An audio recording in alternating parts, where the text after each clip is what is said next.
It's August 15th today. You have not seen my tomatoes since May 20th. You can see them off in the background there. They're all at least 5 feet tall. And remember, they were the ones that were all covered in snow.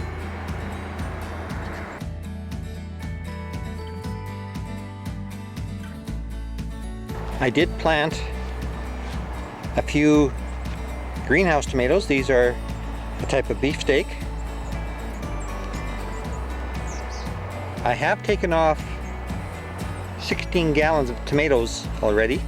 So although you see some big ones here, the really big ones, I'll show you in just a few seconds here. So here are the tomatoes that I picked a few days ago, about 16 gallons. And just to give you an idea how big these guys are, it's not quite softball size, so very, very nice tomatoes. And of course this is the first picking. This is going to allow the smaller and medium tomatoes to grow quite a bit bigger.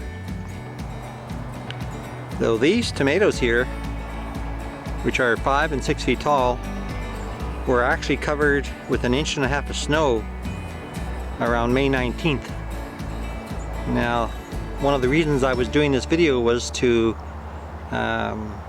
comment on the virtues of planting them in 4-liter jugs, and you can tell they managed to survive the snow and did really, really well. Strangely enough, after the snow happened, we had a heat wave. Strange Alberta weather. And it turns out that the milk jugs, the tomatoes that were inside the milk jug still did much better than the ones that were outside. It seemed like not only is the 4-liter jug good for growing them, shredding them, protecting them from frost, but it also keeps them cooler because there's a lot of moisture. So you can see how I've staked these. This one here has a triple stake. I found out fairly rapidly that these stakes, these are more flagging stakes, but that's the only thing that I could get from Home Depot. And I'll show you some heavy duty stakes that I had to make, because here's a tomato on the end here. You can see some really nice tomatoes on it. But I had to put this great big heavy stake on it, and you'll see along here about 90% of these tomatoes had to have the heavy stake, because you know, when you get 10 or 15 pounds of tomatoes, they would just bend these stakes over until they were touching the ground. So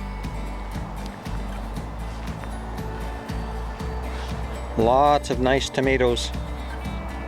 And like I said, I took 16 gallons off. What you do about now, because we're in a northern climate, we don't get a lot of vine ripened tomatoes. So what you do, as you're approaching the frost weather, which is probably sometime in September, you take off the largest tomatoes to give the smaller ones a chance. So here's one of my trellises. You can see some tomatoes on it, but one of my things that I wanted to determine was whether or not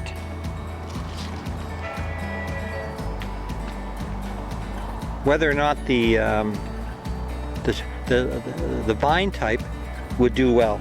And I have to tell you, even though there's a fair number of tomatoes, I have not been getting the size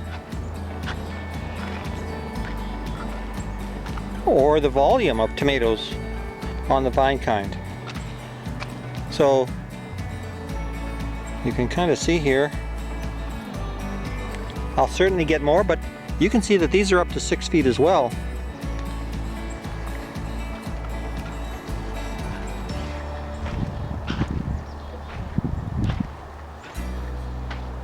This one here, that bar is 6 foot high, and he's a foot taller. Unfortunately, you know, these are the vine type that can keep growing. They won't have too much more. I'm on the edge of the city, so I'll probably get frost somewhere between mid-September and the end of October. but there's so little power left in the sun that, like I said before, I'll take off the big ones and I'll get as many of the smaller ones up to size as I can. 2021 was a real drought year, and all the tomatoes that I've shown you previously, I hauled water with buckets on a little trailer, and I literally hauled thousands and thousands of pounds of water.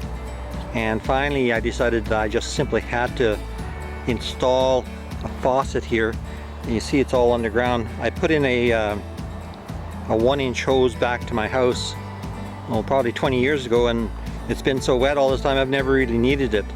But this has been a savings grace for my garden, and I actually have 2 faucets right now, and they made the difference between having a garden and not having a garden. So you do what you have to if you've got lots of time and effort invested in your crops.